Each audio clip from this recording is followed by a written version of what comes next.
네, 안녕하세요. 말과 글로 여러분의 말글네일을 만들어드리는 취업 컨설턴트 면쌤입니다.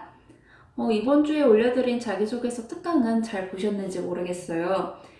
그 특강 끝난 이후로 실제로 저희가 쓰는 교재에 대해서 문의가 굉장히 많이 들어왔는데, 뭐 어떤 교재든지 여러분이 이제 하반기에 공채가 더 많이 뜨니까 상반기에서 하반기로 넘어가는 지금 준비를 조금 꼼꼼하게 해주셔서 하반기에는 많은 합격이 있으셨으면 좋겠습니다.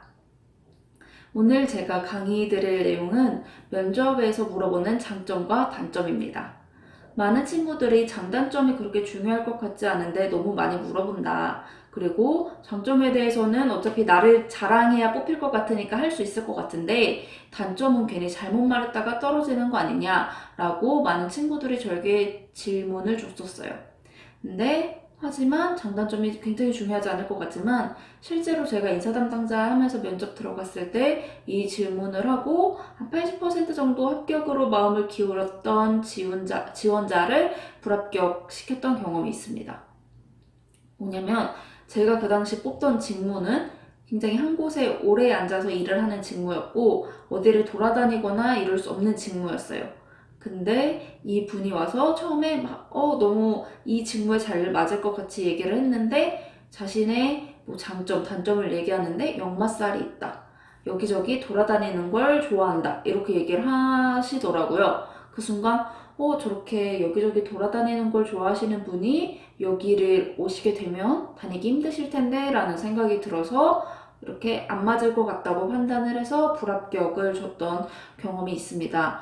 그 정도로 장단점이 뭐 중요하지 않을 것 같지만 굉장히 합부를 당락짓는 또 중요한 질문 중 하나가 될 수 있는데 오늘 이 장단점을 어떻게 이야기를 해야 하는지를 3가지 단계로 저와 같이 한번 살펴보시겠습니다. 네, 이 장단점 답변하는 방법을 저는 오늘 풀어서 반대로 그래서 이 3가지 단계로 설명을 드릴 텐데 첫 번째는 풀어서입니다. 면쌤 대체 풀긴 뭘 푸나요? 이렇게 물어보실 텐데 뭘 푸냐면 장단점은 명사가 아닌 동사로 풀어서 설명하라는 겁니다. 자, 여기 그림 한번 보실게요. 제 장점은 삼각형입니다. 이렇게 얘기를 하지 말고 제 장점은 동그라미에 네모를 곱한 것입니다. 이렇게 풀어서 설명을 하라는 거예요. 이해가 잘 안 되시죠? 자, 그러면 실례를 한번 들어드리겠습니다. 자, 저의 장점은 소통이 뛰어나요. 소통이 뛰어나. 그럼 이거를 어떻게 말로 풀어서 설명을 할 수가 있을까요? 네, 저의 장점은 남의 이야기를 존중하고 잘 들어준다는 겁니다. 저의 장점은 남의 이야기를 잘 들어서 어떤 문제에 대한 합의점을 금방 도출해낸다는 것입니다. 이런 식으로 말을 풀어서 설명을 해주면 어떤 효과가 있냐면 인사 담당자 입장에서는 저 사람이 제 소통 능력이 저의 장점입니다 라고 얘기를 하면 또 뻔한 얘기하네. 소통? 그래서 네가 소통을 잘해서 뭘 어떤 효과가 있는데 뭘 어떻게 잘하는데 라고 생각을 하게 됩니다. 근데 이렇게 한번 풀어서 저는 남의 이야기를 잘 들어서 효율적으로 의견을 조율하고 문제에 대한 합의점을 잘 도출한다. 그럼 이 안에서 문제 해결력까지 같이 볼 수 있고 소통이란 일단 이 뻔한 단어가 빠지니까 한 번 더 생각을 할 수 있게 되는 거죠. 이렇게 장점을 명사가 아닌 동사로 한 번 더 풀어서 설명을 해주면 인사 담당자 입장에서는 한 번 더 생각을 할 수 있고 그거를 한 번에 소통이라는 막연한 단어로 듣기보다는 여러분이 어떤 걸 잘했는지를 들을 수 있게 되기 때문에 조금 더 머리 각인을 시키는 효과가 있습니다. 그럼 이 바로 풀어서에서 반대로로 넘어가 보도록 하겠습니다. 면쌤 대체 뭘 반대로 해야 하나요? 라고 이제 물어보실 텐데 여러분이 단점을 말하기를 굉장히 어렵게 생각을 하세요. 괜히 잘못 말했다가 떨어질 것 같고 괜히 말했다가 트집 잡힐 것 같아서 굉장히 어려워하는데 장점의 반대말을 단점으로 활용을 해주시면 돼요. 이제 저랑 같이 한 가지 예시로 살펴보실게요. 자, 소통 공감 능력 앞에서 얘기를 했어요. 저는 그냥 소통이 뛰어납니다. 이렇게 얘기하지 말고 말에 풀어서 설명해 주라고 했죠. 자, 남의 의견을 잘 듣고 존중합니다. 타인과의 효율적인 의견 교류로 문제의 합의점을 잘 도출해냅니다. 이런 식으로 여러분의 장점을 한번 풀어서 설명을 해줬어요.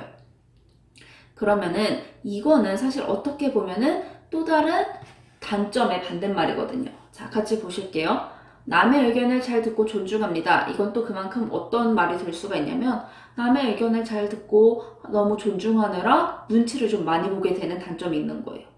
그쵸?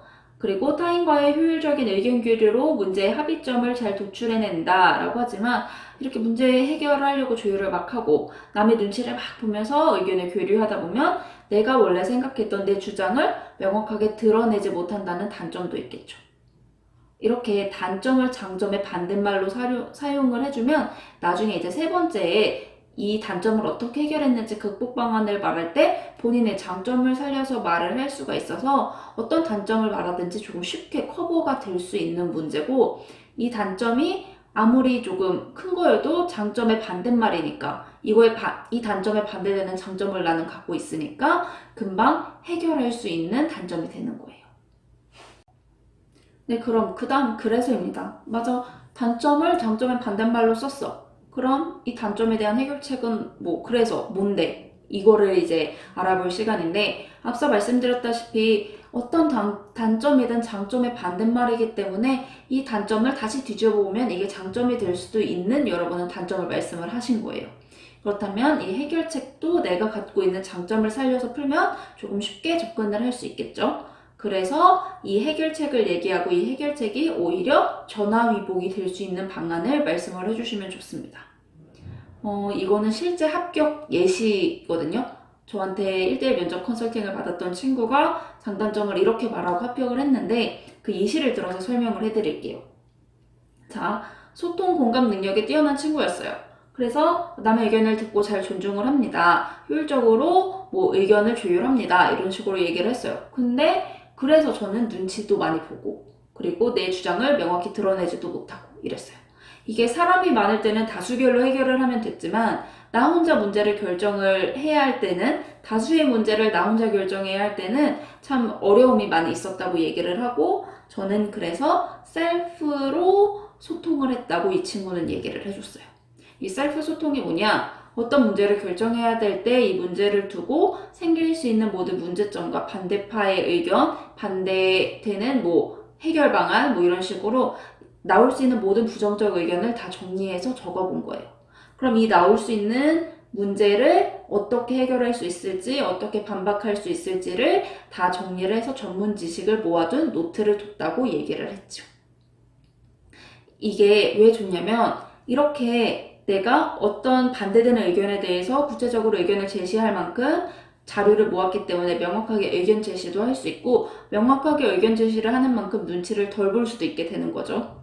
그리고 이 친구가 지원한 직무가 굉장히 전문 지식이 많으면 많을수록 좋았던 직무인데 이 반대되는 의견에 대해 답변하기 위해 내가 소통이 뛰어났지만 다수의 문제를 나 혼자 해결해야 할 때는 그만큼 계속 소통이 되면 문제를 빠르게 해결하지 못하니까 부정적인 의견을 다 정리했고 그거에 맞는 전문적 지식을 다 정리해서 노트로 만들어뒀다. 그럼 이건 결국 뭐예요?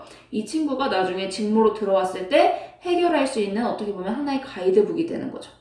그래서 나는 이렇게 가이드북을 두고 이 직무에 대해서 그만큼 관심도 있고 열정도 있었다를 이렇게 얘기를 해서 좋은 합격 결과가 있었던 사례가 있었습니다. 여러분이 실제로 장단점을 말씀을 하실 때도 단점은 장점에 반대되게 말씀을 하셔서 장점으로 문제를 해결하고 이게 전화위복이 된다고도 말씀을 해주시면은 오히려 단점을 말하기 어려운 이유가 혹시 이걸 말해서 떨어질까인데 오히려 이게 여러분에게 기회가 돼서 이 친구가 언급한 장점을 넘어서 이 직무에 대한 열정이 있구나, 관심이 있구나, 괜찮은 친구구나 볼 수 있게 말씀을 해주시면 장단점에 대한 질문이 오히려 어렵지 않게 다가올 거예요. 네, 오늘 그래서 장단점 답변 정리한 거 다시 한번 같이 살펴보겠습니다. 맨 처음에 뭐였죠? 명사를 동사로 풀어서 말해줘라. 내가 가진 장점을, 단점을 그냥 딱 어떤 단어로 던질 게 아니라 말로, 문장으로 풀어서 구체적으로 제시를 해줘라. 면접관들 지루합니다. 지루하지만 지루할 때 소통, 문제 해결력, 책임감 이렇게 들리기보단 풀어서 설명하면 훨씬 귀에 잘 들어오고 이해가 되겠죠. 이렇게 풀어서 해주고 그 다음에 두 번째는 단점은 장점의 반대말로. 그래야 이 단점이 어떤 단점이든 장점으로 해결했다고 쉽게 커버칠 수 있다. 배웠습니다. 그리고 세 번째, 그래서 마지막으로 내가 이 단점을 어떻게 해결을 했고 이게 오히려 전화위복이 돼서 나에게 어떤 다른 결과물을 안겨줬고 그래서 면접관이 보기에는 저 친구 굉장히 이 직무에 대한 애정과 관심이 있구나 라고 판단을 할 수 있게 말씀을 해주시면 된다고 오늘 설명을 드렸습니다. 장단점이 참 쉬워 보이지만 어떻게 보면 참 답변하기가 힘든 질문이거든요. 여러분, 이번 방학에 이런 기초적인 질문들, 장단점이나 뭐 입사 후 포부라든지 이런 간단한 질문들에 대해서 어떻게 답변을 할지 한번 자기 탐색을 하면서 정리하는 시간을 좀 가지셨으면 좋겠습니다. 뭐 이외에 면접이나 자기소개서 관련해서 혹시 나는 이 특강을 해줬으면 좋겠어요 하시는 분들은 밑에 내용의 주소 적어놨으니까 여기로 적어주시면은 제가 그거에 관련해서 강의를 진행하도록 하겠습니다. 오늘 너무 수고 많으셨고 궁금한 점 있으시면 언제든 연락 부탁드립니다. 감사합니다.